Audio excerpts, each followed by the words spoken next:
네, 이 시간에는 저희들이 말씀을 보겠습니다. 오늘 말씀이 족보예요, 족보. 그래서 1절부터 32절까지 쭉 있는데 이거를 다 읽기에는 설교 시간이 너무 부족해지기 때문에 그 중에 중요한 절만 뽑아서 읽겠습니다. 여러분들 주보에는 밑줄 쳐진 부분들입니다. 그 부분들만 번갈아서 교독을 하겠습니다. 제가 했던 한 절을 읽고 그 다음에 나오는 절들을 또 우리 회중이 읽고 이런 식으로 하겠습니다. 다음은 노아의 아들들의 족보이다. 노아의 아들은 셈과 함과 야벳이다. 야벳의 자손은 제셀과 마곰과 마대와 야왕과 두발과 메셀과 디라스이다. 네, 5절 읽겠습니다. 이들에게서 바닷가 백성들이 지역과 언어와 종족과 부족을 따라서 저마다 갈라져 나갔다. 하멜의 자손은 구스와 이집트와 리비아와 가나안이다. 네, 8절. 구스는 또 니므롯을 낳았다. 니므롯은 세상에 처음 나타난 장사이다. 20절 가겠습니다. 이 사람들이 종족과 언어와 지역과 부족을 따라서 갈라져 나간 함의 자손이다. 야벳의 형인 셈에게서도 아들 딸이 태어났다. 이 사람들이 종족과 언어와 지역과 부족을 따라서 갈라져 나간 셈의 자손이다. 다 함께 읽겠습니다. 이들이 각 종족의 족보를 따라 갈라져 나간 노아의 자손 종족이다. 홍수가 난 뒤에 이 사람들에게서 여러 민족이 나와서 세상으로 퍼져나갔다. 아멘. 네, 이 설교하는 목사들은요, 항상 이 족보가 나오면은 사실은 조금 긴장을 합니다. 이 족보는 족보잖아요, 족보는. 그럼 이것을 어떻게 설교를 하지? 그런데 하나님 말씀은 정말 오묘해서요. 족보도 잘 들여다보면은 너무너무 은혜가 넘쳐요. 오늘은 제가 설교 제목을 적그리스도를 어떻게 다룰 것이냐 이런 제목을 정했는데 오늘 크게 나누면은 메시지가 두 가지입니다. 첫째는 뭐냐? 전부 노아의 가족이에요. 노아의 후손. 그래서 모든 인류가 한 가족이라는 거죠. 두 번째로는 족보를 쭉 얘기하다가 유난히 한 사람에 대한 얘기를 조금 합니다. 니므롯이라는 사람에 대한 얘기를 해요. 그럼 이 니므롯을 왜 이렇게 말씀하실까? 하나님이 니므롯을 통해서 우리에게 주시고자 하는 메시지는 뭔가? 그걸 들여다보면은 오늘 말씀에도 아주 은혜가 넘치리라고 믿습니다. 자, 첫 번째 이 족보를 한번 좀 봅시다. 1절과 32절은 어찌 보면 똑같아요. 노아의 아들 셈과 함과 야벳의 아들이다. 아들들이다. 이런 얘기죠. 그 32절도 똑같습니다. 노아의 종족이 이 사람들한테서 나와가지고 온 세상으로 퍼져나갔다. 그러면서 구절을 보면은 2절부터 5절까지는 야벳에 대한 얘기를 해요. 야벳의 자손은 이쪽 이렇게 있다. 이런 얘기를 하고 그 다음에 6절부터 14절까지 그리고 15절부터 20절까지는 이제 함의 자손인데 앞부분은 함의 자손 자체를 말씀하고 뒷부분은 이제 함의 넷째 아들인 가나안의 자손을 얘기를 합니다. 이 말씀을 하시는데 또 이유가 있어요. 그리고 이제 마지막으로 셈의 자손을 이야기합니다. 이거를 읽는 대신 제가 도면을 준비를 했어요. 보시면은 야벳은 이렇게 있어요. 이 발음들이 전부 어려워가지고 잘못하면 이제 읽다가 이제 방언이 터져 나올 수도 있는데 그냥 이렇게 돼 있고 다음 페이지를 보면은 여기는 함의 자손들이 쭉 나와요. 글자도 안 보일 정도로 이렇게 좀 굉장히 많습니다. 또 그 다음에 보시면은 셈의 자손이 나오는데 빨간 줄이 딱 돼 있어요. 이 의미를 뭐 다 아시리라고 믿지만 이쪽은 아브라함을 통해서 다윗을 통해서 예수님까지 가는 그 족보가 이제 이 계보가 이렇게 나오는 거죠. 그래서 이 모든 사람들이 전부 노아의 자손이라는 거예요. 자, 우리가 한 가족이라는 거는 무슨 얘기입니까? 싸우지 말란 얘기예요. 너희들이 싸우는 거는 형제를 죽이는 거나 똑같은 거야. 그런 얘기예요. 그래서 이들 중에 이거를 모르는 자들이 있다. 성경의 앞부분도 안 읽어봐 가지고 자신들이 노아의 자손, 원래는 이제 아담의 자손이지만 그중에 노아만 살아남아 갖고 노아의 자손이고 모두 형제자매라는 걸 모르는 사람들이 있어. 그러면 만약에 형이나 동생이 그것도 모르고 멀리 떠나서 엉뚱한 짓 하면서 고생하면 어떡할 거야? 우리 동생이 철이 없어가지고 조폭들한테 잡혀가가지고 조폭이 되고 있다면 어떡할 거야?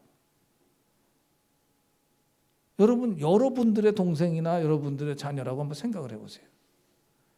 그러면 어떻게 하시겠어요? 특히 자녀라고 한번 생각해 보세요. 무슨 수를 써서라도 어디에 있는지 찾아가지고 어떻게든지 데리고 와가지고 정상적인 인간으로 살아가도록 그렇게 하지 않겠어요? 그게 사실은 돌아온 탕자의 비유의 핵심입니다.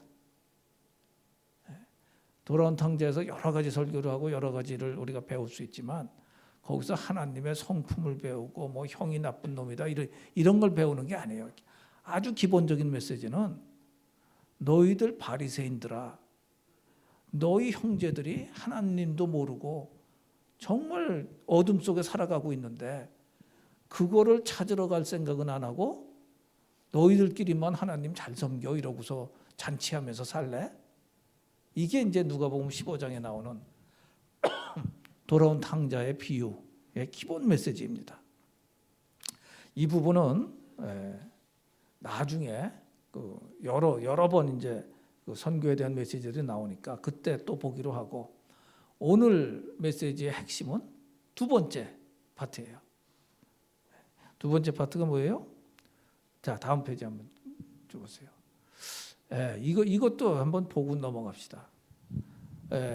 노아의 자손이 이렇게 흐트러져 살았어요. 원래 노아의 자손이 처음 자리 잡은 데가 어디일까? 그건 잘 모르겠어요. 성경이 명확히 얘기를 안 합니다. 그러나 여기서 이제 파란색으로 되어 있는 데는 함의 자손들이 저렇게 흐트러진 거예요. 현대 지명으로 얘기하면 이집트, 에티오피아, 수단 뭐 이런 아프리카 쪽으로 많이 갔고, 그다음에 저 빨간 표시되어 있는 자손들은 저 바닷가라고 되어 있는데 주로 유럽 쪽으로 많이 갔습니다. 지중해, 유럽 이런 쪽으로 해서 북해 쪽까지 가고요. 그 초록색으로 되어 있는 쪽이 셈의 가족들인데 셈은 중앙아시아, 소아시아 그래가지고 아시아 쪽까지 쭉 이렇게 퍼졌어요. 나중에 인간들끼리 그 피부색을 가지고 노예를 삼기도 하고 전쟁을 하기도 하고 그랬는데 성경이 하시는 말씀 뭐냐면요. 피부색에도 불구하고 너희는 다 한 가족이야. 이 말씀을 하시는 거예요. 그래서 우리가 선교를 한다는 것은 한 가족을 다시 한 가족 되게 하는 거예요. 하나님의 백성이었는데 떠났던 자들을 다시 하나님 백성으로 돌이키는 그런 작업을 하는 거죠. 자, 다음 페이지 좀 보여주세요. 아까 말씀드린 것처럼 니무롯 이야기가 나와요. 함의 자손을 이야기하면서 니무롯에다가 5절이나 할애하고 있어요. 그래서 니무롯에 대한 요 구절들을 함께 우리 읽어보겠습니다. 시작. 구스는 또 니무롯을 낳았다. 니무롯은 세상에 처음 나타난 장사이다. 이에도 힘이 센 사냥꾼이었다. 그래서 주께서 보시기에도 힘이 센 니므롯과 같은 사냥꾼이라는 속담까지 생겼다. 그가 다스린 나라의 처음 중심지는 신할 지방 안에 있는 바벨론과 에렉과 악각과 갈레이다. 그는 그 지방을 떠나 아시리아로 가서 니느웨와 르호보딜과 갈라를 세우고, 이렇게 쭉 이제 니므롯에 대한 이야기들이 나옵니다. 자, 이 니므롯이 누구길래 이렇게 성경이 5절이나 할애해서 소개를 할까? 우리가 제일 인터넷에서 많이 찾아보는 위키피디아에서는 뭐라고 얘기를 했을까? 이렇게 얘기를 해요. 우리 조우리 교수님 한번 좀 읽어주시죠. 네. 구스의 아들이자 노아의 증손자인 니므롯은 신할 땅의 왕으로 묘사되었다. 성경은 그를 하느님 앞에서 강력한 사냥꾼이며 땅에서 강력해지기 시작했다고 기록하고 있다. 성경이 비성경적 전수는 니므롯을 바벨탑 건설을 지시한 통치자로 여기며 이러한 인식은 그가 하나님께 반항한 왕이라는 명성을 얻게 했다. 네. 위키피디아는 이렇게 얘기를 해요. 그러나 성경 자체에 그렇게 구체적으로 얘기하고 있지는 않습니다. 그래서 참고는 저희들이 하는 게 좋은데 이게 성경적 해석이야 이렇게 믿기에는 조금 문제가 있어요. 그러면 성경은 어떻게 니므롯을 묘사하고 있는가? 우리 창세기를 비롯해서 다른 쪽까지 다 한번 보겠습니다. 이거는 우리 허재령 집사님 큰 소리로 한번 좀 읽어주시면 좋을 것 같아요. 한 절만 읽어주세요.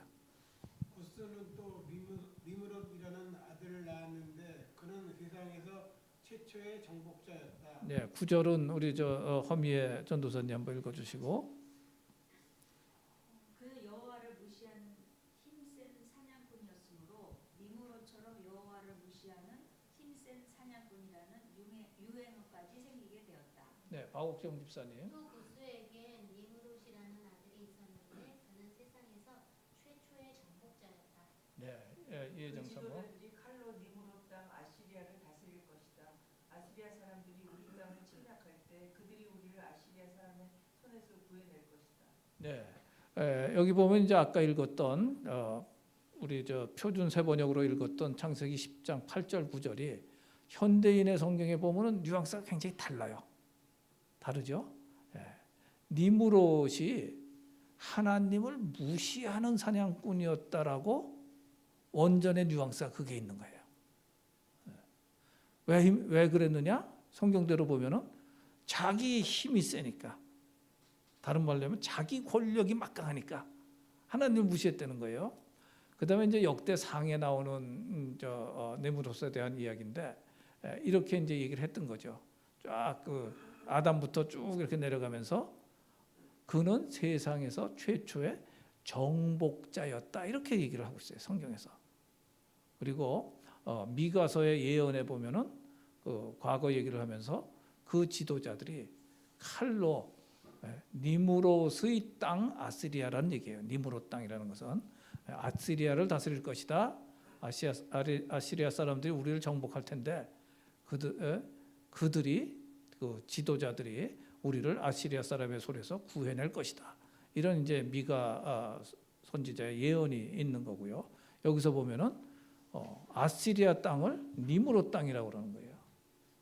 다시 그 다음 페이지 한번 좀 보여주세요. 이게 그 당시에 중문동 지방의 지도입니다. 여기 좀 잘 안 보이실 텐데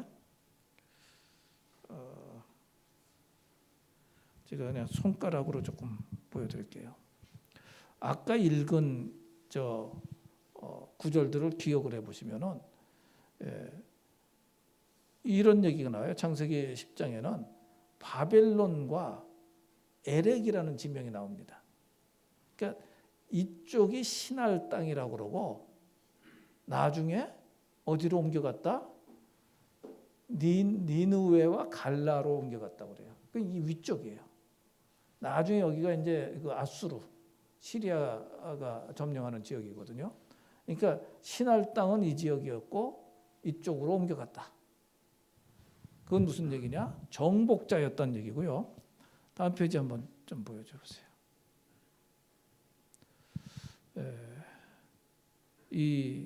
그게 이제 10장 10절에 그렇게 나오는 거예요. 시날 땅 안에 있는 바벨론과 에렉과 아갓과 갈레. 아갓과 갈레는 여기 이 지도에는 없는데, 그다음 11절에 보면은 아시리아로 갔다는 거지. 시날 지역을 떠나서 아시리아로 갔다. 그래서 니느웨는 뭐 우리 익숙하죠. 그저 요나 선교사가, 이게 너무 하울링이 많은데 조금 조정 좀 해주세요. 예. 그래서 거기 가서도 아주 큰 성을 또 세울 정도로 그 당시에 유명한 사람이고 힘센 사람이고 권력자고 정복자고 이런 거죠. 고고학자들은요, 여러 가지 기록들을 딱 이렇게 살펴보면서 뭐라고 어떤 걸 발견했냐면은 니무롯을 사람 사냥꾼이다 이렇게 표현한 것을 발견했어요. 그러니까 전쟁을 잘한, 많은 사람을 죽인 그런 사람인 거죠. 니무롯을 얘기를 해요. 자, 그래서 이 성경의 얘기를 잠깐 이제 그럼 정리를 해보면 무슨 얘기냐? 첫째, 그 당시에 유명한 자였다는 거예요. 정복자, 정복왕이지. 나중에 나온 그 나폴레옹이나 알렉산더처럼 정복을 하는. 두 번째, 그래서 엄청난 권력을 가진 사람이었다는 거예요. 넓은 땅을 다스리고. 셋째는 그런 힘과 권력을 가지고 하나님을 대적했다는 거예요. 하나님의 말을 안 듣는 정도가 아니라 하나님을 대적한 자였다라고 성경은 얘기합니다.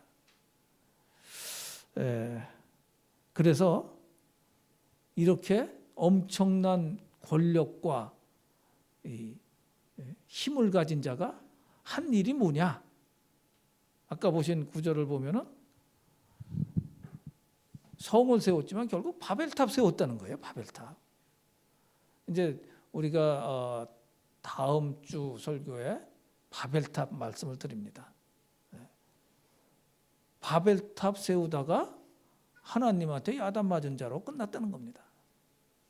그래서 우리가 배워야 될 게 몇 개 있어요. 니무롯의 이야기에서 배울 게. 첫째는 뭐냐? 선한 일로 유명해지면 좋아요. 악한 일로 유명해지면은 오히려 공동체, 인류에 해악을 끼치는 자가 됩니다. 무조건 유명해지려고 하지 마세요. 우리가 주 안에서 선한 일로 열심히 하다 보면은 하나님이 세워주시는 때가 있어요. 그런 사람들이 있고, 그래서 하나님 때문에 유명해지는 것은 너무너무 영광이 되고 좋은 일입니다. 그런데 내 힘으로, 내 꾀로 유명해지려고 애를 쓰는 것은 나중에 허무하게 끝날 뿐이라는 거죠. 두 번째로, 그래서 힘이 생겼어. 혹은 돈을 왕창 벌었어. 권력이 생겼어. 그럴 때 변질되는 사람들이 많아요. 그러지 마라. 변질되면은 오히려 욕이 된다. 전에 온누리교회 하영재 목사님 말씀하신 것 중에 하나가 이런 말씀하셨어요. 힘은 있을 때 조심해야 합니다. 힘과 권력을 가지는 자체가 부러워할 바가 아니에요. 오히려 만약에 하나님이 힘을 주셨다, 돈을 많이 주셨다, 그러면은 조심할 게 훨씬 많아지는 겁니다. 잘 써야 돼요. 그 힘도 잘 써야 되고 그 재물도 잘 써야 됩니다. 셋째로, 하나님을 두려워하지 않는 자라고 그랬거든요. 그래서 그 인생은 미련하게 끝나버린 거예요. 열심히 살았겠죠. 자기 딴엔 굉장히 열심히 살았을 거예요. 그러나 하나님의 두려움을 모르고 함부로 살았을 때 그 인생은 완전한 실패로 끝나고 말고, 또한 성경에 기록이 됨으로써 무려 4,000년 동안이나 이 니무롯 같은 놈이 있었군, 이런 악한 이름을 갖다가 남겨버린 거예요. 그래서 하나님을 두려워한다 그럴 때 사람들이 오해를 좀 해요. 두려워하는 거 아니고 존경하는 거 아니야? 근데 성경은 분명히 두려워하라고 그럽니다. 두려워하라. 그러면은 교회 다니는 사람은 다 겁쟁이들인가? 그게 아니에요. 두려워할 필요가 없는 거를 두려워하는 자가 겁쟁이인 것이고 하나님을 두려워하는 자는 지혜로운 자입니다. 왜냐하면 하나님은 은혜의 하나님이기도 하지만 심판의 하나님이거든요. 하나님 앞에서는 알짤없어요. 성경을 쭉 보고 우리의 인생을 잘 영적인 눈으로 보면은 하나님 앞에서는 공짜가 없습니다. 그래서 하나님 앞에서 하나님의 눈치를 보면서 조심하고 근신하고 하나님이 노하실 만한 일은 미리미리 안 하는 것, 이것이 진짜 지혜예요. 진짜 지혜. 그거는 비겁함이나 그런 것이 아니에요.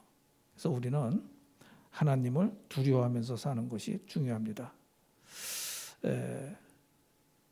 오늘의 진짜 메시지를 제가 좀 드리고 싶어요. 우리 옆에 니무롯이 있는가? 내 안에 니무롯이 있는가? 뭐 생각을 해보세요. 우리가 어떤 사람 보면서 나도 저 사람처럼 되고 싶어. 그럴 때 그 사람이 나의 니무롯일 수도 있어요. 특히나 세상적으로 성공한 사람을 보면서 그런 마음이 든다. 그러면 그 사람이 나의 니무롯이 될 수 있습니다. 이 경우는 쉬워요. 우상이 우상. 그러니까 조금 이제 영적인 눈이 뜨이면 이 사람이 나의 우상이었구나. 우상이 되면 안 되지. 그래서 우상은 버리면 돼요. 그런데 진짜 주 안에서 존경할 만한 선배들도 있어요. 우리 그 영적인 위인들이 있습니다. 마틴 루터부터 해가지고 켈빈부터 쭉 내려오는 수많은 그 영적인 위인들이 있어요. 이 중에 어느 한 사람도 100% 완전하진 않았어. 그러나 그들에 대해서 우리가 배울 필요가 있고 그들의 가르침에 귀를 기울일 필요가 있습니다. 뭐를 배우느냐? 그들의 약점, 단점을 보는 게 아니라 어떤 부분이 이 사람들을 좋은 크리스찬, 좋은 선생이 되게 했는가? 그것들을 배우면은 우리들에게 굉장히 유익합니다. 그래서 세속적인 니무롯을 따르지 말고 좋은 선배들을 찾아가지고 좋은 점을 배워라. 이게 이제 우리가 살아야 할 일인데요. 문제는 우리가 이해하기 어려운 우리를 괴롭게 하는 자가 우리 인생 중에 곧잘 있습니다. 제발 저 인간 좀 어디 딴 데로 전근을 하든가, 뭐 하나님이 일찍 데려가시든가, 좀 어떻게 했으면 좋겠는데 정말 끈질기게 딱 붙어서 떨어지지도 않아. 자, 그러면 어찌할 것이냐?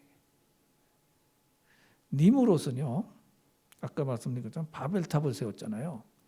오늘 그 부분은 이제 말씀을 안 드리고 갔는데 그 셈과 함과 야벳의 그 자손들이 어떻게 퍼졌는가를 얘기하면서 성경이 똑같은 구절로 끝나요. 보면은 각 지방과 언어를 얘기를 해요. 언어를. 이미 언어가 갈라졌다는 얘기를 합니다. 이거는 이제 다음 주에 설교할 그 바벨론하고 바벨탑하고 연결이 되기 때문에 그때 다시 말씀을 드리기로 하고 오늘 이제 니무롯 말씀만 드리는데, 자, 적그리스도 같은 자가 내 주변에 있어. 안 떨어져. 가족일 수도 있어요. 친구일 수도 있어요. 이런저런 이유 때문에 그러고 그냥 그 뭐라 그래? 스토킹 한다고 그러죠. 스토킹. 정말 집요하게 따라다니면서 괴롭혀. 그러면 우리가 어떻게 해석을 해야 되나? 성경적으로 해석을 잘하면은 오히려 유익하고, 해석을 잘못하면은 그냥 괴로움 덩어리로 끝납니다. 만약에 그런 니무롯이 우리 옆에 있다면은 첫째 생각할 수 있는 건요, 매기 효과라는 거 있죠. 매기 효과. 속초에서부터 이제 신선한 생선들을, 횟감을 탱크에 싣고 와. 근데 이게 장시간 오면은 얘들이 비실비실해진다는 거 아니에요. 거기다 메기를 한 마리 넣는다는 거죠. 다른 물고기를 잡아먹는 메기를 한 마리 넣어. 그러면 이 생선들이 안 잡혀 먹으려고 그냥 도망다니라고 그냥 정말 화로회예요. 화로회. 싱싱한 화로가 되는 거예요. 하나님이 우리에게도 메기를 한 명 주셨을 수 있다는 거예요. 그 인간이 있기 때문에 하나님한테 더 기도할 수밖에 없고, 나를 다시 돌아볼 수밖에 없고, 그런 매기 효과, 우리를 깨어있게 하시고자 하는 하나님의 의도가 있을 수도 있습니다. 두 번째는 사도 바울이 어떤 병을 앓고 있었잖아요. 사탄의 가시라고 표현을 했어요. 사도 바울이. 그걸 제거해달라고 하나님한테 3번인가를 그냥 간절히 기도를 했는데 하나님의 응답은 어찌 보면 절망스러운 거죠. 내 은혜가 네게 족하니라. 그거는 내가 일부러 너한테다가 이렇게 준 거야. 눈병이었을 거라고 얘기하는 사람도 있고, 뭐 어떤 하여튼 나을 것 같은데 안 낫는 병이야. 근데 사도 바울은 뭐를 깨달았느냐? 내 은혜가 내게 족하니라라는 말씀을 들으면서 나를 겸손하게 하시려고 주신 가시다. 이렇게 해석을 했어요. 우리 주변에도 정말 우리를 괴롭히는, 특히 공적 활동하면요 다 느껴요. 우리 허재량 집사님은 이제 국내 대표적인 은행에서 고위직으로 계셨었는데, 은행에서도 보면은 저 인간만 좀 없으면 살만할 것 같은 그런 인간이 있잖아요.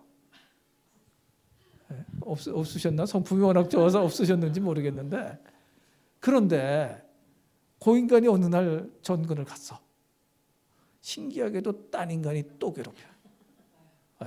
이거는요 어디서나 우리가 겪는 일입니다. 왜 그러냐?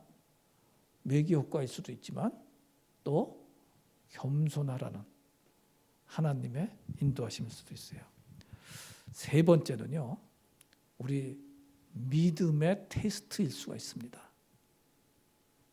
주변에 정말 천사들만 있으면은 우리는 신기하게도 괴물이 돼버려요. 다 그런 줄 알고 남들이 다 잘 돼 해주니까.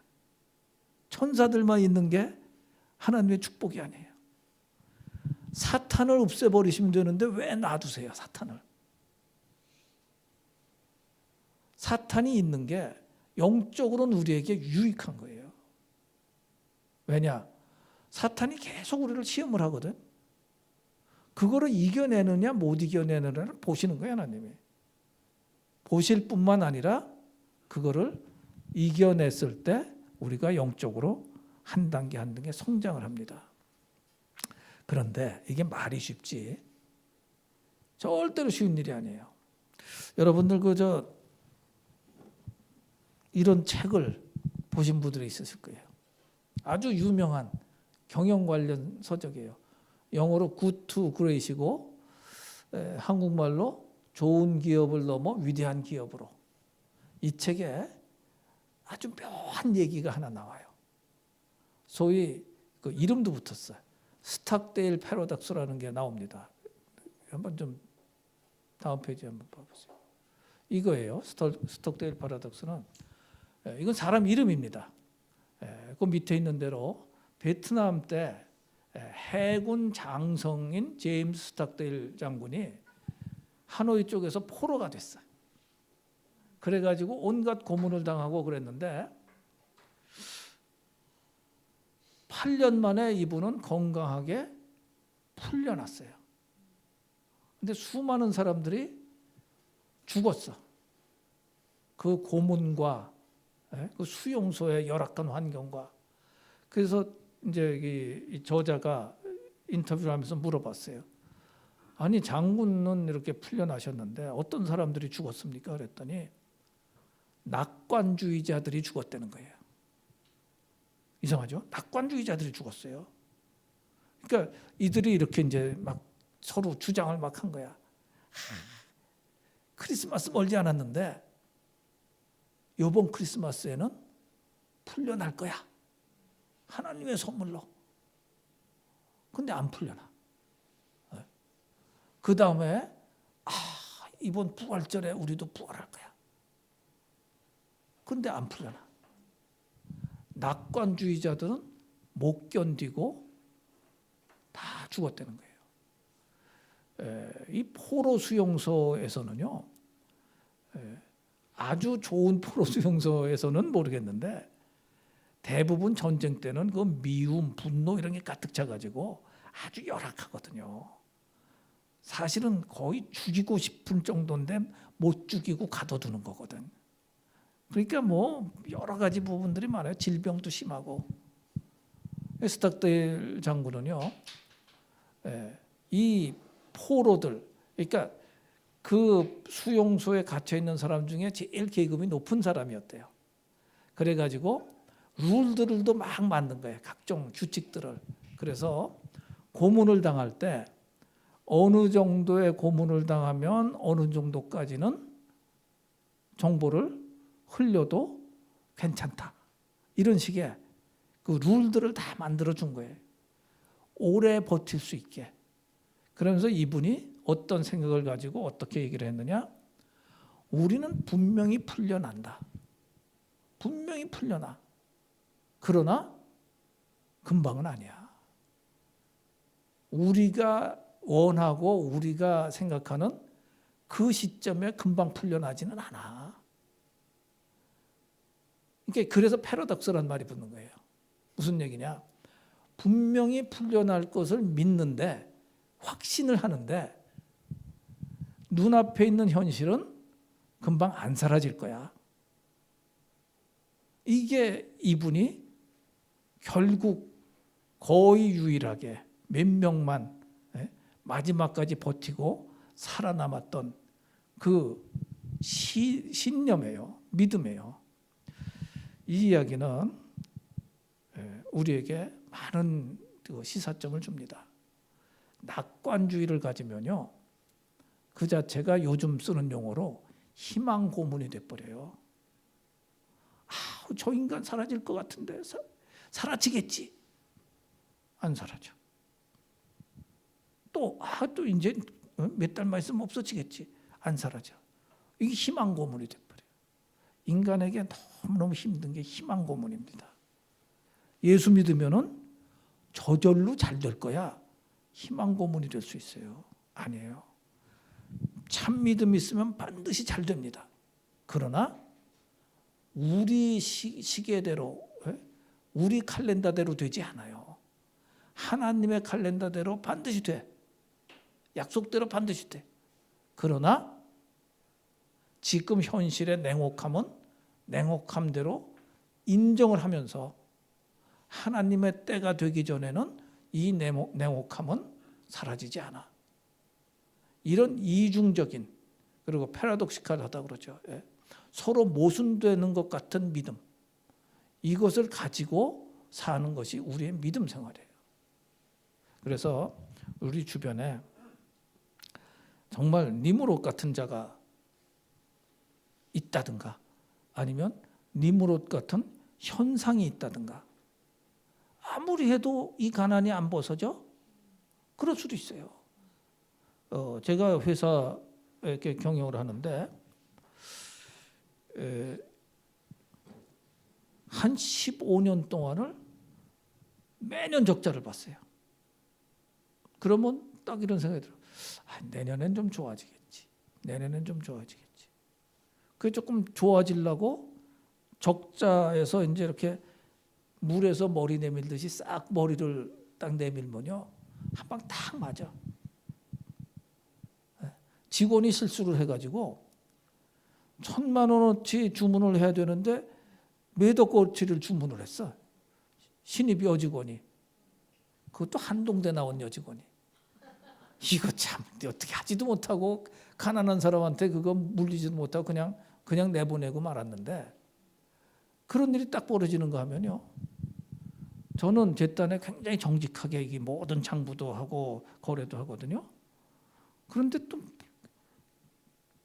좀 나아지려고 그러면 세무조사가 딱 나와. 그러면요, 조금 하기 힘든 얘기지만 뭔가라도 하여튼 건수가 있어야 그 사람들이 좀 안심하고 이렇게 세금 좀 때리고 가고 그래요. 그걸 비롯해 가지고 아주 이상해 진짜. 조금 하여튼 열심히 직원들하고 그냥 힘을 합쳐갖고 조금 이익으로 반전하려고 그러면은 뭔가 생각지 못한 일들이 막 벌어져. 마이크로소프트가 우리 주고객이었는데 어느 날은 가다가 우리가 사실은 전국에 있는 마이크로소프트의 우리 류의 AR이라고 그러는 그쪽에서 1등을 했었거든요, 점수로. 그 다음에 잘렸어. 이해할 수가 없어. 그러나 한참 세월이 지나면서 하나님이 나를 버리지는 않을 거야. 어느 때 되니까 살살살살 이익이 조금씩 나기 시작해요. 이런 일들이 저한테는 그게 일종의 니무롯이었던 거예요. 내 힘으로 못 떨고 이거를. 근데 때가 되니까 하나님이 거기서 회복을 시키시더라고요. 자, 말씀을 정리를 하겠습니다. 그 다음 페이지 좀 보여주세요. 오늘 주시는 메시지를 다시 한번 생각을 해보겠습니다. 우리는 다 한 가족이에요. 한 가족. 미워하지 맙시다. 뭘 그렇게 분노를 하고 국내 우리 한국민들끼리도 막 분노하고 서로 뭐 세대차 이념 가지고 이념을 가지고서 토론을 하는 게 아니라 분노하고 죽이려고 들어요. 하나님 뜻이 아니에요. 사랑은요, 용서하지 않으면 사랑이 아닙니다. 이쁜 자를 이뻐하는 건 사랑 아니에요. 온 인류가 한 가족입니다. 두 번째 메시지는 헛된 명예를 얻으려고 애쓰지 마라. 명예가 우리에게 필요하면 하나님이 때가 됐을 때 주신다. 세 번째, 살아계신 하나님을 두려워하라. 하나님을 두려워하는 게 진짜 용기다. 네 번째, 내 인생에 니무롯 같은 적그리스도가 있다면 몇 가지로 볼 수 있다. 첫 번째, 깨어 있으라는 반면교사로서 주신 것일 수 있다. 두 번째는 겸손하라고 가시처럼 주신 것일 수 있다. 세 번째, 믿음의 시험일 수 있다. 현실을 직시하지만 하나님이 회복시키실 것이라는 것을 오래 참고 신뢰하고 믿는 자가 되는지 아닌지를 하나님이 보시다가 때가 차면 하나님이 회복을 시키시. 그래서 우리가 오늘 이 족보에서 특별히 니무롯을 보면서 우리 믿음에서 다시 한번 정말 믿음의 결단을 잘하겠다 하는 그런 결단을 하는 그런 귀한 시간이 되기를 바랍니다. 기도하시겠습니다. 하나님, 말씀을 통해서 저희가 살아가야 할 바를 알려주시니 감사합니다. 하나님, 정말 하나님께서 말씀하시는 것들을 저희들이 잘 묵상하고 오늘 말씀같이 니무롯에 대해서 말씀하실 때 어떻게 이 적그리스도를 다루어야 하는지 하나님 저희들이 배우고 선택하고 그렇게 잘 살아내는 저희들 되도록 축복하시고 인도하여 주시옵소서. 예수 그리스도 이름으로 감사하며 기도했사옵나이다. 아멘.